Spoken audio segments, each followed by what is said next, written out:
Angelina? Jennifer? It's Manal, man. No one's gonna hold me down. I am glorious.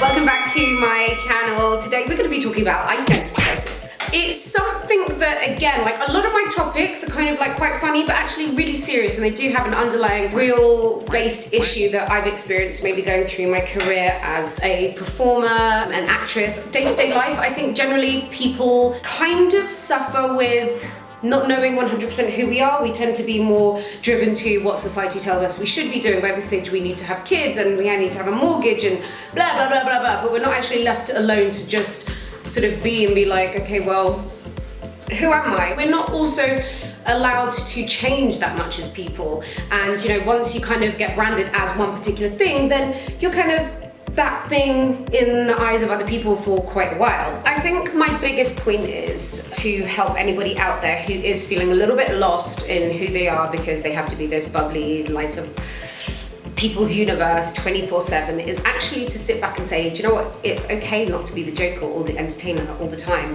Like, I went through a stage of when people, you know, it's a standard thing where you meet people say, hi, how are you, what do you do? Oh, I'm a doctor, I'm a police officer, I'm an actress. Oh my god, what's that like? Da, da, da. I stopped saying like what I did for a living and who I was, because actually it's not that cool. Like, as a policeman, I'm sure you see so many more cool things that I do on a day-to-day basis.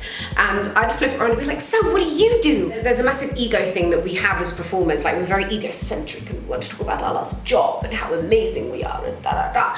If you're constantly living in what you've just done, how are you living on the present future and the projects that you're going to achieve?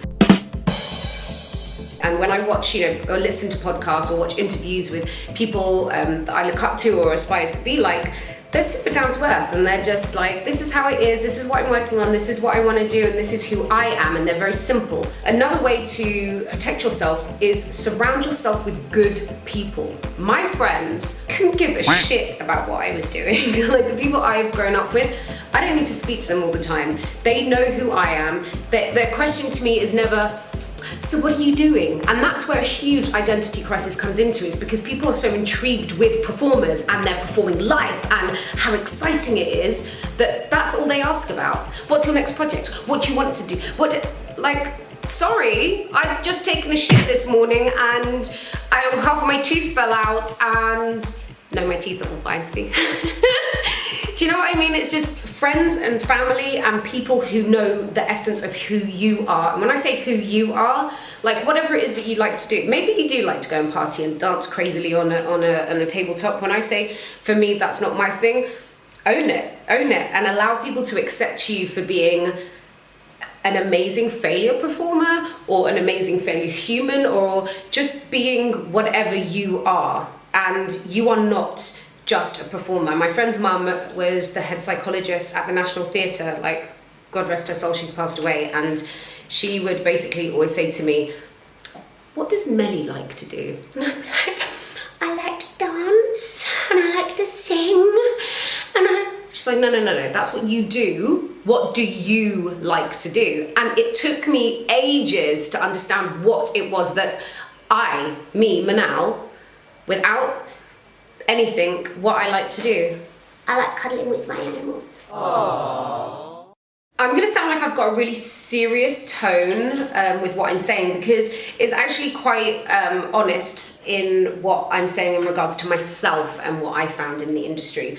You know, you're kind of like, you're the performing monkey. You need to have this certain type of like energy, charisma. Marilyn Monroe used to say, when I turn my thing on, I turn it on. I can walk down the street with no makeup, my glasses and hat, and I'll be feeling in a particular way and no one will even stare at me. And then once she wants it, it's like a glasses, hat, everything else, and people will just be like, who's that girl?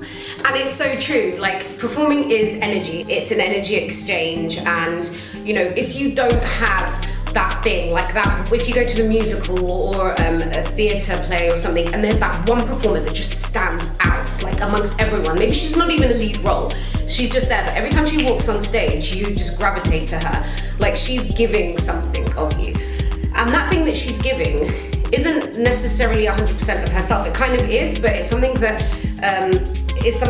I don't believe can be pulled through in the full reality of day-to-day life.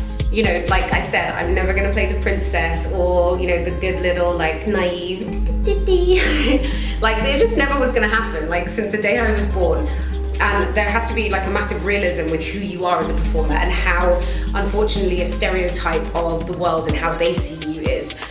My biggest struggle, I think, has been in personal relationships where somebody will be attracted to me because of that, and it's like, oh, my girlfriend's doing this, da-da-da.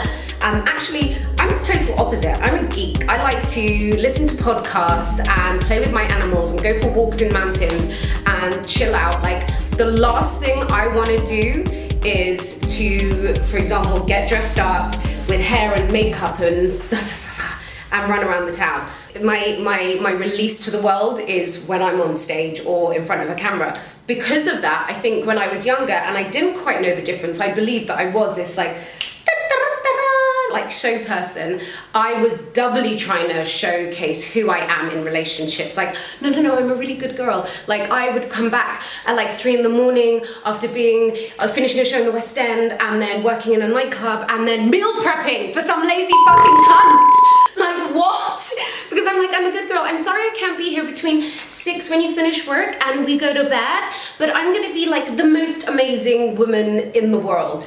And actually that's like compensating, because if you know who you are as a person in real life, then you will be able to split the two personalities that you have. In a nutshell, really, really, really know your support system, whoever that may be. When I first changed careers, my only support system was my agent. And at the time, it's not even the agent now, it was Claire. Claire ended up leaving because she had lots of babies, and Wendy took over and Wendy took me.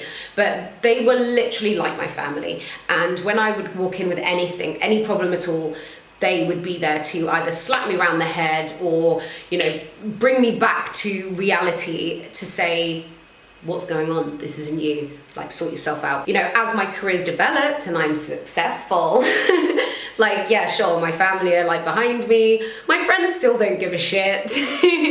They're just like, whatever, are you happy, are you well? Let's talk about good stuff. But they're always there. They will always listen.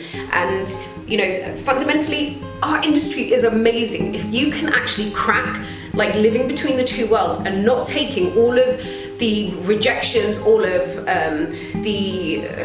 how can I say it, like, things that make you feel down, if you can just get rid of that and like love it, then I have the most amazing job where I can play and be all these different people. But actually, I know who I am and I have my things that bring me back to who I am. You're gonna be super successful.